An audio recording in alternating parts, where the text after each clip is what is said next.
50 से 65% तक आरक्षण का दायरा बढ़ाए जाने की मांग कोर्ट में याचिका दायर कर की गई थी और इसी याचिका को लेकर अब कोर्ट की तरफ से बहुत बड़ी बात कही गई है। कहा यह गया है कि नोटिस जारी करे पार्टी और इसके साथ ही उन्होंने कोर्ट की तरफ से यह भी मांग की गई है कि इसका जवाब भी दिया जाए। साथ ही कोर्ट ने पटना हाईकोर्ट के फैसले पर रोक लगाने से इनकार कर दिया है। आरजेडी ने अपनी याचिका पर सुप्रीम कोर्ट से हाईकोर्ट के फैसले पर रोक लगाने की गुहार लगाई है। इससे पहले बिहार सरकार ने भी इस मुद्दे को लेकर सुप्रीम कोर्ट का दरवाजा खटखटाया था।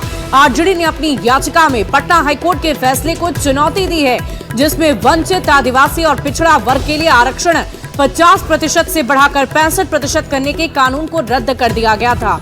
हालांकि बिहार सरकार ने भी इस मामले में सुप्रीम कोर्ट में याचिका दाखिल कर रखी है। आरजेडी ने सुप्रीम कोर्ट से हाईकोर्ट के फैसले पर रोक लगाने की गुहार लगाई है। इस पूरी खबर की अधिक जानकारी के साथ न्यूज़ 18 संवाददाता शंकर आनंद हमारे साथ फोन लाइन पर हैं। शंकर, क्या कुछ जानकारी है? कोर्ट की तरफ से कैसा जवाब मांगा गया है? आरजेडी को लेकर क्या कुछ कहा गया?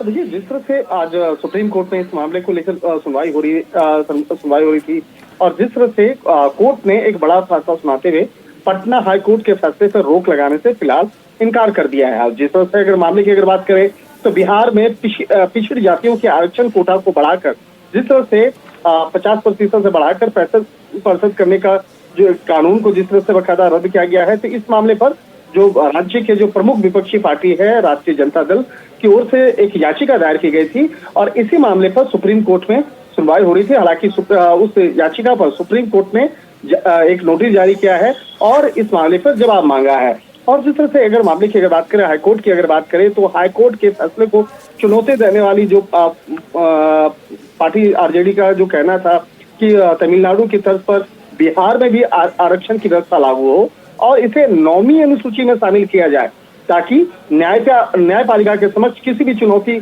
न आए। और जिस तरह से बिहार सरकार को एक धक्का देते हुए पिछले कुछ दिनों पहले पटना हाई कोर्ट ने पिछले वर्गों, अनुसूचित जातियों और अनुसूचित जनजातियों के आरक्षण को 50 से 65% तक बढ़ाने के फैसले को 20 जून को ही रद्द कर दिया गया था।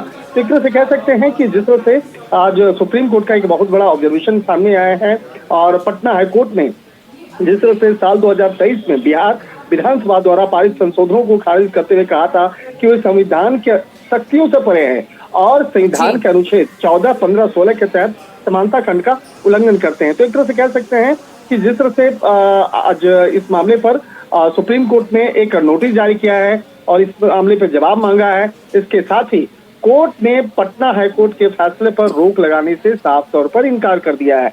निश्चित तौर पे एक बड़ा ऑब्जर्वेशन है। अब देखना लाजमी होगा कि जब इस मामले पर जब जो नोटिस का जवाब दिया जाएगा, शंकर, देखने वाली बात होगी कि ये कितना चुनौतीपूर्ण रहेगा आरजेडी के लिए। इस पूरी खबर पर आप नजर बनाए रखें। बहुत बहुत शुक्रिया आपका तमाम जानकारी।